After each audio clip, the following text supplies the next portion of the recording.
Are there any announcements? I love how informal we're today. What's going on, everybody? Oh, we got some reverb happening here. Rock and roll! Slayer!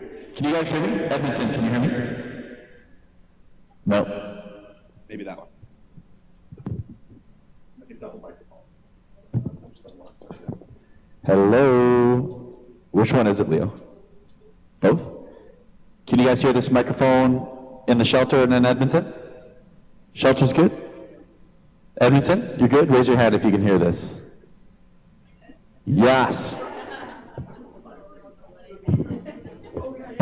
Bertha, can you hear this one? The shelter? Hello? Yeah, Edmonton, can you hear this? Raise your hand if you can hear this. Edmonton, hello? Hello? Is that John Mao there? Oh, yeah.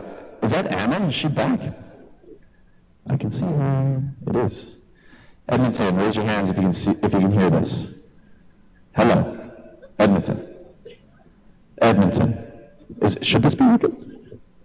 I don't know if they're just ignoring me. We can hear you. Okay. Oh, so Edmonton can hear us too? Everyone can hear us? I don't think I can see it was wearing. All right, you guys are great at following directions. Fantastic. Okay, happy Stampede Week, everybody. To our non-Calgarian friends, get to Calgary and enjoy some Stampede. Any announcements out there? Thursday is the Stampede Breakfast at the Shelter for our clients and all of our community members that we do work with and enjoy, and our staff, obviously. But so if you guys have industry partners that you want to invite out there, feel free to do that. If you have guests that may or may not be out there, feel free to do that. The biggest change this year from every other year is there's no bus going from downtown out there, so you got to find your own way out there. But we think you guys can do that as there's no request for a real bus situation. So yeah, so if that's the only announcement, there you have it. Today we have a special guest for Faith Connect. It is Mr. Pierre Allen. Pierre, why don't you come on up here? Give a warm round of applause, and I'll do an introduction here. Good to see you, my friend. Let's have a sit down. So we're doing an interview-style Faith Connect for the reason that Pierre is, believe it or not, he and his family are probably our most attending volunteers at the Mustard Seed, period. Last year, they racked up between the number of them that come out with their friends and whatnot, they racked up about 700 hours volunteering. So to put that into perspective, all of the groups at the shelter and all the groups at the sorting center per month reach about 1,400 hours. So for them to do 700 in the whole year is actually a lot, because we're doing like multiple groups, obviously, like potentially 8 to 10 groups a day in between those two locations. So the fact that they rack up that amount of hours is amazing. Through their time volunteering with us over the years, our team's got to know them well, as their name is repeatedly coming up on the schedule, obviously, and as we're continually booking you guys. But a couple years ago, actually more than that, about 3-ish years ago, when we started doing the community food hamper program during Christmas, Pierre and his family also stepped up, and they've been handing out the food hampers at the Ogden location that we've done for the last 3 or 4 years. So it's been an amazing journey working with him and his family and getting to know them. And as Shirley and the gang have been more involved in the Faith Connect planning, they're like, here, let's get this guy up here and let's talk about who he is and why he volunteers and all that. So part of what's happening today as well, that's the introduction, a bit of a backstory. These questions today that I'm gonna be asking actually pertain a lot to Pierre's personal and business life. The reason being that he has quite a journey to talk about, and us as a staff, as people in an organization, as young people maybe deciding where we're going in our career in life and what we're doing for ourselves and reflecting open and learning from potentially the older generation and people who've lived a life already of success. It's like, we want to learn from Pierre, like education. What did you do to find success? Who are you? Like, what can we learn from his situation? And how do we, and also just honoring that as basically his life situation brought him to the point where then he could start giving back profoundly to our clients, which is super cool. So I've designed these questions so that we learn a little bit about his history, and we learn a little more about what it means to be an outstanding business person, if maybe one day we go there, and then to learn at the end, like, hey, the result was volunteering with us, so what does that mean? So, Pierre, why don't you just give us a little bit of a breakdown of like your life in the last, your business life and your life and who you are, like introduce yourself to all of us. Are you sure can you guys hear? Are you sure you're talking about the right person here? Thank you for the opportunity to come today and speak a little bit. This is the first time, and I'm going to tell you, I'm going to be honest with you, I'm very nervous about it. I have done a lot of presentation for my company, but this is the first time that actually you can come up and talk about yourself. So nobody knows about it, my family, my kids, my friends. I kept it very, very quiet. I wanted to see how it goes, but it is nervous for sure, because it's pretty tough to go out there and talk about yourself. Thank you. And I was born in Syria and moved to Lebanon when I was about 6 years old. At the age 7, I lost my mom. And at 13, we moved to Canada, to Calgary, Alberta. We never moved out of here after that. We've been here all this time. So I went to school, didn't speak any word of an English up here when I got here in 1973. Went to school, it was very tough. The kids picked on you. From the 13, 14, it was very, very tough. I got my first job when I was like 13 and a half years old. Over on Ogden at a grocery store. Ooh, that's the worst thing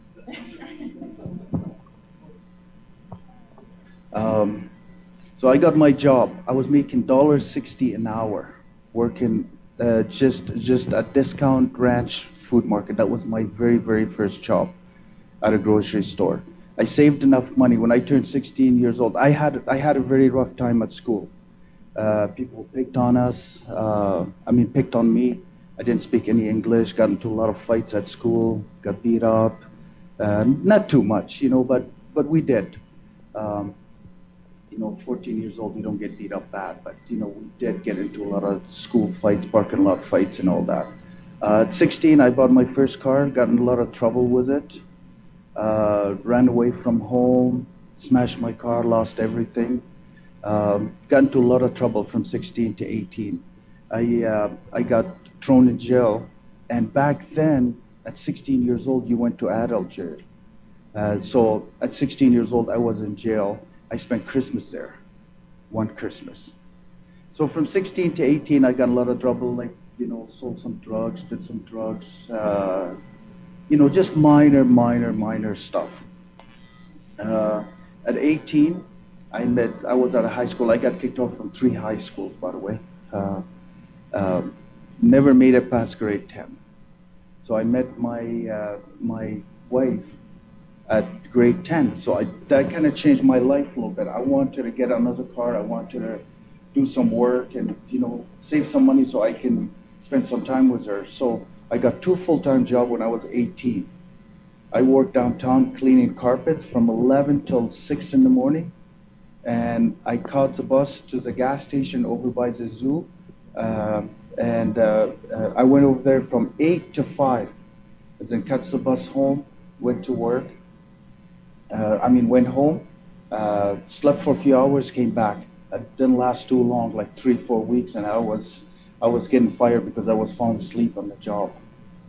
I got a job in coal mine. About 18 and a half years old, I got a job up in Grand Cache. I worked in a coal mine, and my first real good job. We're working up there. We worked 45 minutes walk underground, under Smoky River. Worked over there for about 3-4 months, made huge money. I was working a lot of double shifts. And back in 79, 80, I was getting like $1,100, $1,200 every 2 weeks, clear paycheck. That's how many hours that we worked overtime. and it was really good paying job. You got paid danger pay. That kind of opened my eyes. I came over here, got a job. I seen a guy over here that had a body shop, and I always wanted to be involved with cars. My brother had a mechanic shop, so I wanted to be involved with cars. So I told the guy, I said, I'll come and work with you. I had some money saved. I said, I'll come and work for you for free. I just want to learn the auto trade. He goes, okay. I gave my notice. I came back, worked over here for him for about 3-4 months. Went to school for my first year, second year. I became a really good body man. Like, I learned it really fast. I was doing it at my house garage. I opened up a body shop September 15, 1983. I was 23 years old. And I opened up a body shop, and I went for my third year when I had a body shop. The guys that I was apprentice, my first and second year apprentice, they came to work for me. They came to work right at my shop. And from there, we just things got a lot better. I mean, we worked really hard. I worked at the body shop. That day when I went and signed the lease, I had $1,800 alone. That's all I had. I gave him $1,500 for damage deposit, first month's rent, and I had $300 left on all my tools. And we worked like 15, 16 hours, 7 days a week. I was single. I still had my girlfriend from high school. So, we worked really, really hard, and, we built a business in there. But things, just got a lot better by working. Amazing. So that's amazing. So, Pierre, obviously you've had some significant hardships in your early life. Those things drove you to potentially ante up and, find success in the different areas, especially in, working on cars and starting a business. So, what we experience here at the Mustard Seed and what we believe in profoundly is that it's people help people move forward, right? And there's things that can help us change, to accept change and to move forward. And our clients are always, we're looking to help them move through change and find more sustainable situations in their life. And ultimately, we believe the relationships help that happen. So what were the key relationships in your life that you think really helped you move forward in your time as a troubled young adult and then moving into more of your business and more of a stable life? Yeah. Should we trade mics? This one's better, right?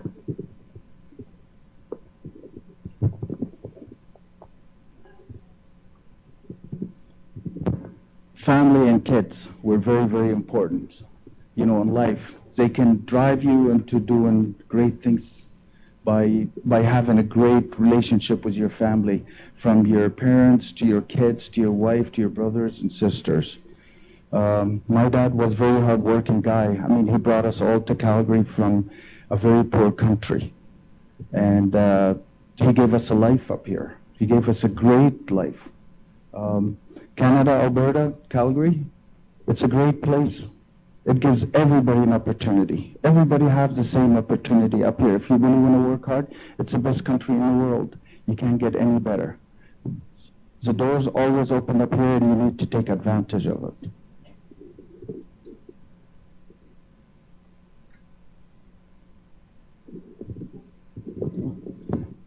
So Pierre, it sounds like the family was the biggest thing that grounded you in your time, which is amazing to hear.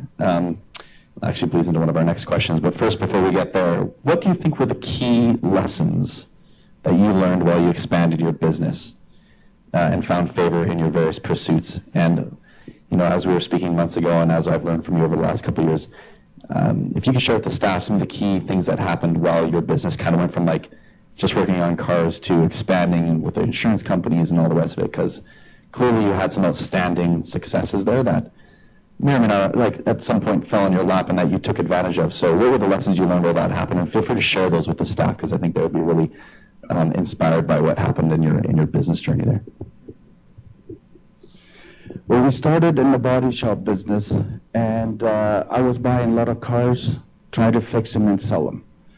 And just to make extra money or pay the bills at the body shop, sometimes it's pretty slow. I remember going down to the auctions for 3-4 months without even buying a single car, because I didn't have no money to buy any cars. But I went over there just to learn the prices, just to get educated. And finally, I opened up a business. I mean, gradually, just dealing with insurance companies and with people in your business, I got to know a few insurance companies. And back in about 15 years ago, there was a window, a very, very small window of opportunity that I could get in there and get this business because there were big corporations from the United States were coming down here and buying all these small guys. So as the window opened, I grabbed it. That was the biggest thing that we ever done in our life. We ended up closing the body shop, and we got involved with the insurance companies. And there's only 2 companies right now basically in Canada that operate, and one of them I brought into Canada up here. They were out of Texas, a big company, big, huge, $3.4 billion company that bought my business out. They came down here, and Calgary and in Edmonton locations. I competed against another company that was $3.4 billion company, they're both about $3.5 billion company. I competed head to head for about 10 years, a small guy from Calgary. We kept for about 10 years, we took part of their business, we kept it going. That gave me a great opportunity to buy land for the business, Calgary and Edmonton, and we expanded. We were handling some for ICBC Insurance Company, British Columbia. We were handling their salvage all across North America, except in BC. We learned it. We learned how to handle it, and we did. We took this opportunity, and I tell you, that just made us. It was a very, very, very small window. So it's quite astounding to hear that you started, honestly, like from the path of, troubled youth, obviously moving in as an immigrant, troubled youth, all the way to working on cars, to buying cars, selling cars, getting in with the insurance around that, and then just increasing business as you went. That's fantastic. So, here you are experiencing these successes, moving your career forward, meeting tons of people, and I'm sure, reflecting on your past, you'd met people in hardship when you were younger and all the rest of it. So when was it in your career or in your life, when did you decide, and maybe you decided at an early age, but what did it take for you to decide to help people in need? What did it take you actually to make that happen? What did it take for you to carve that time out in your life to then come back and help people in need to some degree? I remember when I was about 8, 9 years old in Lebanon, my dad had a very small store, and there was a blind guy that used to come in. He was homeless, he didn't have no money, he didn't have no family, nothing. He was blind, and he used to have this little chiclets gum that he would give out to people, and they would give him donation, and he used to hang out at my dad's store all the time. My dad, and I watched this, and this is maybe when we learned things. I watched him feed him, look after him, wash his clothes, and my dad used to look after people that are sick from the church. When they can't make it, he used to take the priest, go over there and pray with them. So you learn from that. And, we always were involved. There was no time in my life that I decided to say, okay, well, this is what I'm going to do. In the last 10 years, we have more time. We appreciate life. You get a little bit older, you realize, you see things. And, we had a great experience at the Mustard Seed, and that really opened our eyes. The staff, the way that you guys care, everything. So that opened our eyes, but we were doing things, with our church, helping the Syrian refugees. I mean, we did a lot of things. I'm from Syria, and, we were helping a lot of people, The priest would come, and he would tell me this thing we need to do, and I would just do it. And, we always done it. If it's inside of you, there's no time where you can say, this is the time that I'm going to start. I just think that in the last 10 years, I appreciate life so much now that, we got more time and we can do it a little bit more.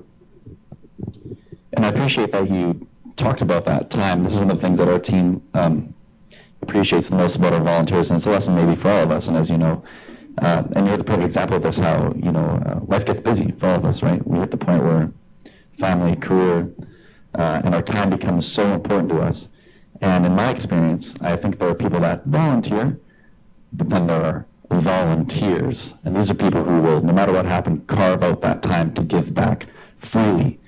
And time sometimes is our most valuable resource. Like money is right up there in this kind of society, but time for sure is right up there at the top. And so, yeah, it's outstanding to hear that, Pierre, through your experiences, you still, and based on your early childhood and the things and the values that were ingrained in you from being with your dad and a huge influence, that you took the time to put things aside and to value people in need and to give back to them. So why did you choose the Mustard Seed? Like, I want to know a little bit more about your early journey here. Was it because your church is Center Street Church? Center Street Church, so, or? No, 4th Street, okay. So did you guys like just come through the church and then, staying longer, make the personal connection? What was your journey through us here, and why the Mustard Seed to volunteer? Well, just look at all the people up here, up in Edmonton and Red Deer. You guys are all great people. You really, really give. I started out, I did it a little while ago, and it was my company at the Mustard Seed. I brought my staff early in the morning, and we did it about probably 7-8 years ago. Maybe, yeah, about that time. And the experience was wonderful. Then we drifted away a little bit from it. We went to a different organization. We did few other things. Then I was at the church one time and we were talking about it, and they said, hey, you know what, we need to do volunteer. Like I was on the grand night for, from the night of Columbus. I said, we need to do great things. We need to give back to the community where we're asking Calgary to help the Syrian, but, we're not doing anything back to give back. So I decided, they said, yeah, go ahead. So we decided to schedule a bunch of weeks. And the first couple of weeks, everybody came, and then nobody came, and then we just kept doing it. I mean, we really, really enjoy coming down there. The staff are so great. We see how much that you guys really care for your guest in there. It's very, very easy to phone and say, okay, you know what, can I have a schedule? Can I have a week that I can do it this Sunday or this Saturday? They're so helpful with communication. And I see what really helps. You guys provide the two really most important things in a human body that needs food and shelter. And you do that. And it's very, very important. And we need a lot more of you. It's encouraging to hear that. I know personally I'm a little desensitized to the good stuff we do. And some of you might be the same way, but hearing it fresh from the people who experience it, just from time to time and learning, the impact is so encouraging. So thanks for that, Pierre. A couple more questions here. So, we've learned about your life. We've learned about why you, open space to give back, why you've come to the Mustard as such a profound volunteer for us. But we want a little more, since this is Faith Connect, and we're a faith-based organization, we want to learn a little bit more of the God part of your life as well. And obviously we've talked at length beyond what we've done here, so I know there are coincidences in your life that were probably actually God directing you. So my last question is, now reflecting on your journey, what do you see was God influencing your path? And what are some profound coincidences that you know now was actually God's hand directing your life? I think God touches all of us every day. I truly believe that. I think, we're just really, really blessed. I have a beautiful family. God has given me a beautiful life. Like, my life is full of happiness from my kids, from my business, from my family, from my friends. And I owe all that to God. I truly believe that He guided me in every direction. I wrote some notes over here because I get a little bit excited.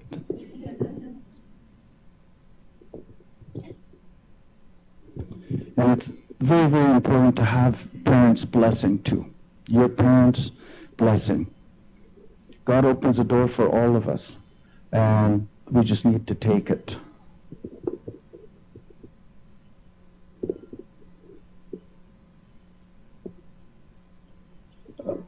If you really look at, like, the Syrian families, I'm just going to give you a couple of examples. The Syrian families. There's so many families that left Syria, and they're separated all over the world. We are blessed. I am blessed that all my family here and down in Calgary. My wife's family is still back in Syria, but she's got part of her family all over the world. And I think God really, I mean, we're very lucky to have God in our life, to be blessed. I am anyway, and a lot of people up here too. I just want to go back to about the coincidence that God has touched me. There was one time we had a building, me and my brother. My brother had a body shop, and I had a mechanic shop. And we had a basement. We owned the building. And it had a drive-in basement. In the basement, we had it rented out. So this guy came to rent it, and he just got out of jail. He wanted to do work, so we decided to help him out. We gave him the shop.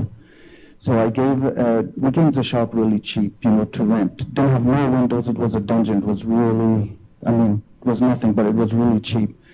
So after a couple of months, he decided to move out without telling us, didn't pay us no rent, nothing, took off, and then I hear that he was really mouthing all of us all the time, talking about the bad shop, we ripped him off, this and that. So being young and aggressive, this is about probably 30 years ago, being young and aggressive, and I said, you know what, next time when I see this guy, I'm not going to talk to him, I'm going to be swinging. Young, so 6 months went by, and a new tenant moved in there, and then I heard that the same guy that was renting, he's down there working. He stopped by to see this guy. So I went downstairs to the tenant, and I said to him, is this guy been around here? He goes, yeah. I said, next time that he comes over, I don't want this guy around. I think he's trouble. Next time that he's down here, let me know. He goes, okay. So a couple of weeks and months, I don't know how long, went by. Then the guy comes up to me and he said, hey, that guy's downstairs, and I'm sitting in the office. I said, okay. So in my mind, I knew that I'm going to be walking downstairs, I'm going to be seeing this guy, and I'm going to be swinging my arms because he shouldn't be mouthing off. He ripped us off, and he's bad-mouthing our company and my brother and me. My brother was in his shop. We always worked, side by side. So I'm walking down in my mind, that's what I'm going to do. I open the door, I go down there, and I really don't know what happened. But I believe that the conversation went different. My arm stayed in my pocket. I went in there and I started talking to him, and right away we said some words back and forth. It was all okay. And then I stopped talking. I started talking to him like normal. And then he's telling me how hard of time. This guy done about, I think, 15 or 16 years in jail. Like he was in there for a very long time. So he's talking and all that stuff, and I said, okay, everything's okay. I said, we don't care about the money. I can't even really tell you how the conversation really went. And I started to help him out. I said, you got to get better and all that. So he turned around to me and he said, you got to believe me. Like, times are very, very rough for me. He turned around and he lifted up his shirt in the back, and he had a gun in there. And he goes, you see how tough it is? He said, I got to go do a score today. I looked at him and I said, like my life, my heart just fell down because I walked down and I wanted to swing my arms at him, and then this guy's carrying a gun and he's doing a score. And instead of swinging my arm, by the end of the conversation, I was consulting the guy. I was trying to help him. I was really cared about that guy after that. I walked upstairs and I seen my brother and I said, I think God just saved us. I said, I really believe, I went downstairs, I really wanted to beat this guy up because I was so mad at him because we're trying to help him and this and that, and he knew about it. And I said, this guy had a gun on him. I've never seen that guy ever again after that. Don't know what happened to him, if he's dead, if he's in jail, if he got his life straightened or anything. But I think God always, in our heart and our mind, he always guides us in the right direction.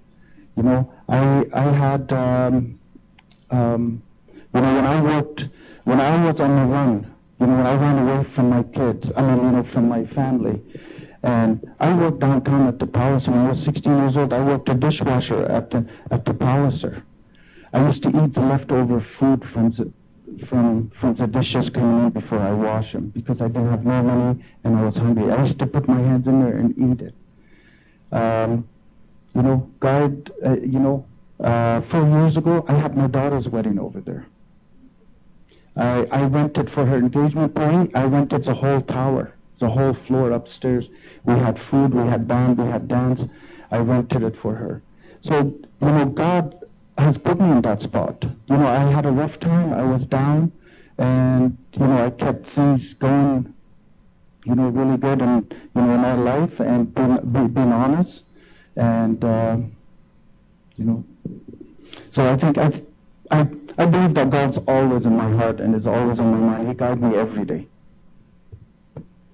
Thank you, Pierre. And with that, we're basically out of time. We hope you guys enjoyed this, a little more interview style, learning more about his life, and just we wanted to honor you as a volunteer, and you've been a huge supporter of the Mustard Seed. It's been really fun, booking your family and meeting you guys every season, basically, as we interact and do the next thing together, and having you profoundly touch our guests through simply giving meals and helping with food hamper stuff in the winter. So I'm going to pray for Pierre here, and then we're going to dismiss you guys. And have a great day, everybody, and let's just end with a prayer. So feel free to close your eyes and bow your heads. Think of Jesus. Lord, we just thank you for Pierre and the time he spent with us here, both today and throughout over the years as his family, his friends, his church have been volunteering. We ask that you would continue to guide their footsteps, to bless them in their journey with you. And, thank you that his heart is always considering people around him who are in need, and that you've put that narrative in his life all the way. And thank you that he would be with us here at the Mustard Seed, and that we can share that energy together and share your spirit for our clients. In Jesus' name, amen. Have a great day, everybody.